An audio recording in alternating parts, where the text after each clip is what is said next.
guys, andito ulit tayo sa Nauhan Oriental Mindoro. Okay, dumayo ulit kami dito dahil nag-install na naman tayo ng surface pump. Okay, surface solar pump na 3 horsepower. Ayan siya.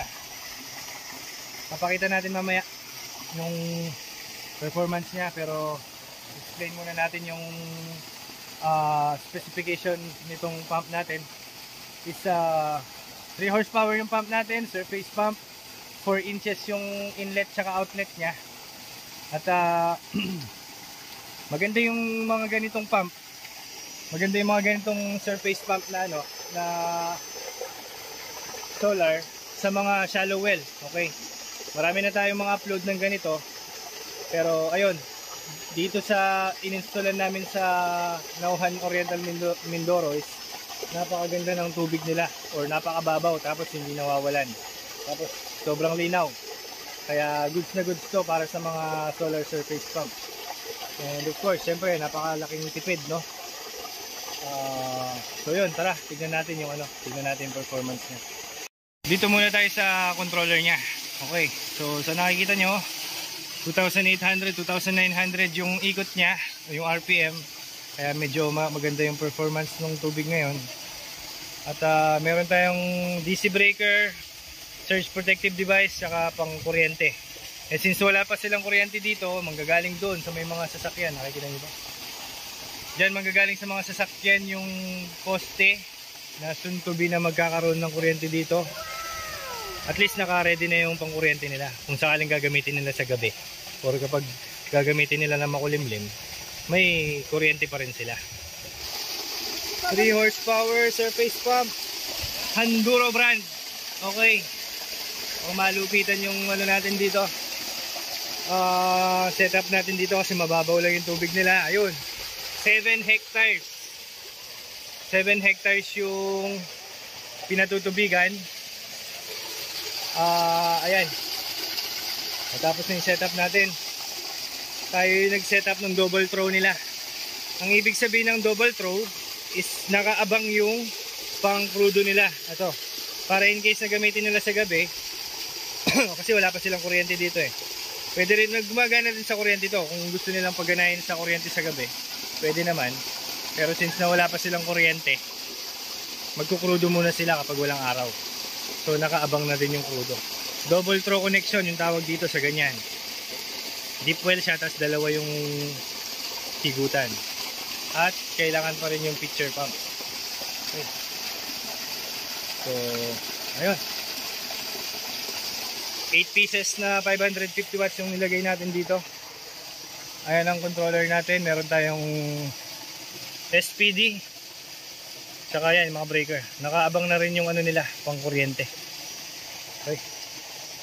Sila client yung gumawa ng sila client yung gumawa ng frame nito, o yung patungan ng mga panel.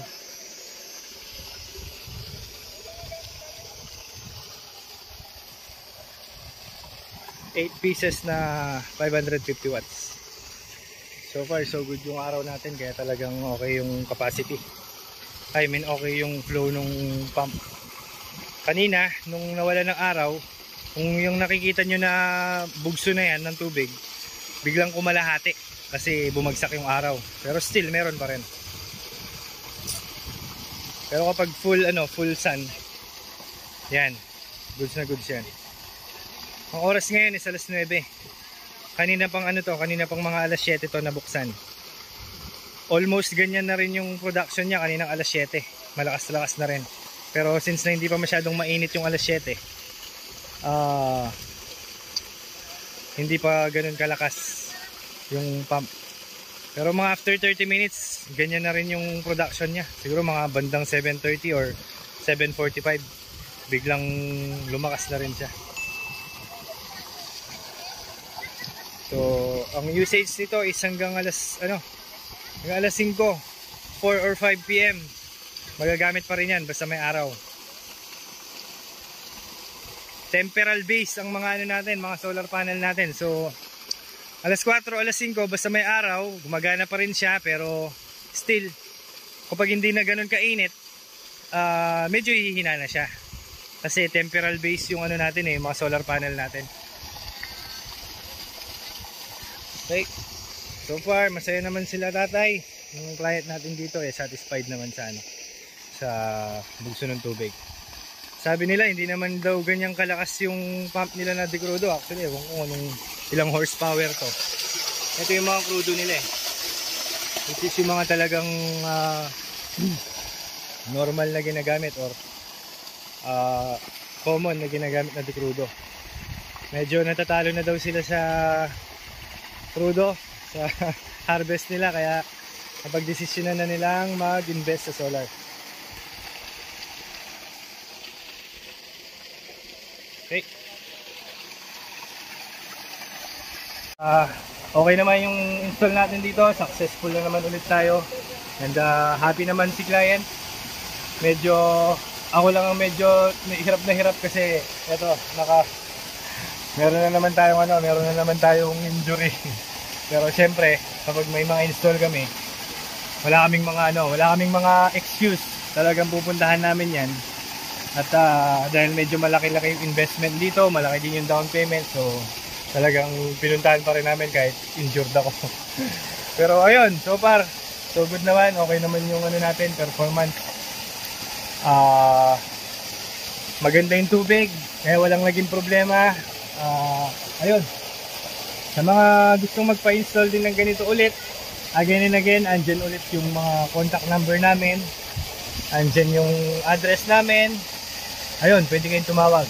Magdi-DIY, again ulit, pwede po kayong magtanong, pwede kayong magpaturo, pero through call or through in person. Puntahan nyo yung address namin. Pwede naman namin ituro to. So, ayun po. Thank you very much sa mga nanood kung hanggang ngayon nandito ka pa. And please subscribe para mapatuloy natin yung mga ganitong vlog, no? Thank you!